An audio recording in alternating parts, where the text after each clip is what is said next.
নমস্কাৰ, মই আয়ুষ। আজি হৈছে 20 ছেপ্টেম্বৰ শনিবাৰ। দিনটোৰ কেইটামান গুৰুত্বপূৰ্ণ খবৰ লৈ আহিছোঁ।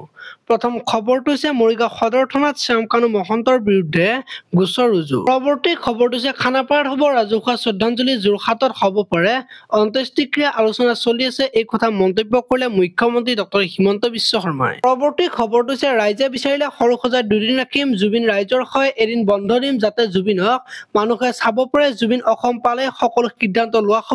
এই কথা মন্তব্য কৰিলে মুখ্যমন্ত্ৰী ডক্টৰ হিমন্ত বিশ্ব শৰ্মাই। পৰৱৰ্তী খবৰটো হৈছে ৰাজ্যৰ সকলো বিদ্যালয়ৰ ছমাহিলী পৰীক্ষা স্থগিত, জুবিন গাৰ্গৰ শেষকৃত্য নোহোৱা পৰ্যন্ত স্থগিত পৰীক্ষা। বিদ্যালয়সমূহৰ পৰিদৰ্শকসকলক নিৰ্দেশ শিক্ষামন্ত্ৰীৰ।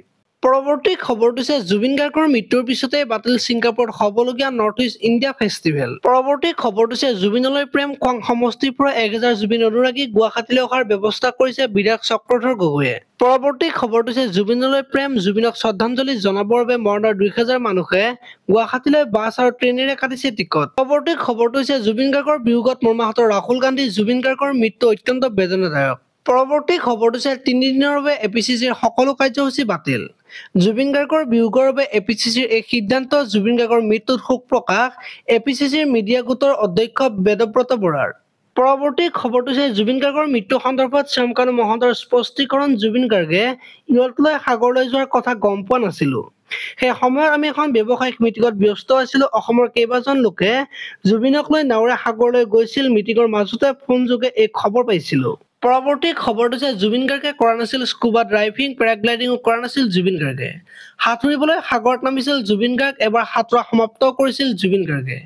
দ্বিতীয়বাৰ সাগৰত সাঁতুৰিবলৈ চেষ্টা কৰিছিল জুবিনে। সাঁতোৰাৰ সময়ত লাইফ জেকেটটো পৰিধান কৰিছিল জুবিনে। জুবিন গাৰ্গৰ সৈতে আছিল মেনেজাৰ সিদ্ধাৰ্থ। পৰৱৰ্তী খবৰটো হৈছে কাইলৈ দিনজোৰা জাগিৰোড বন্ধ ঘোষণা। জুবিন গাৰ্গৰ প্ৰতি শ্ৰদ্ধা জনাই সিদ্ধান্ত জাগিৰোড ব্যৱসায়িক সন্থা নাগৰিক সমিতিৰ সকলো ব্যৱসায়িক প্ৰতিষ্ঠান বন্ধ ৰখাৰ আহ্বান। পৰৱৰ্তী খবৰটো হৈছে জুবিন গাৰ্গৰ মৃত্যুৰ তদন্ত আৰম্ভ ছিংগাপুৰ আৰক্ষীৰ। পৰৱৰ্তী খবৰটো হৈছে জুবিন গাৰ্গৰ আকস্মিক মৃত্যু সন্দৰ্ভত মুখ্যমন্ত্ৰীৰ মন্তব্য। প্ৰথম অৱস্থাত লাইফ জেকেট পৰিধান কৰি সাঁতুৰিছিল জুবিনে। পৰৱৰ্তী সময়ত লাইফ জেকেট খুলি সাঁতুৰিছিল জুবিনে। জুবিন গাৰ্গৰ লগত সাঁতুৰিবলৈ গৈছিল 16 জন অসমীয়া। ইহঁতৰ পাইলটে দুবাৰকৈ বাধা দিছিল জুবিন গাৰ্গক। 16 জনৰ তালিকাত নাছিল শ্যামকানু মহন্ত। ছিংগাপুৰত থকা অসমীয়াৰ সৈতে জুবিন গাৰ্গে সাঁতুৰিবলৈ গৈছিল। আজিলৈ আপোনালোকে যদি ভিডিঅ'টো চাই ভাল পালে তেতিয়াহ'লে লাইক কৰিব আৰু এনেকুৱা ধৰণৰ খবৰ সদায় পাই থাকিবলৈ চেনেলটো ছাবস্ক্ৰাইব কৰি বেল আইকনটো প্ৰেছ কৰি দিব। ধন্যবাদ।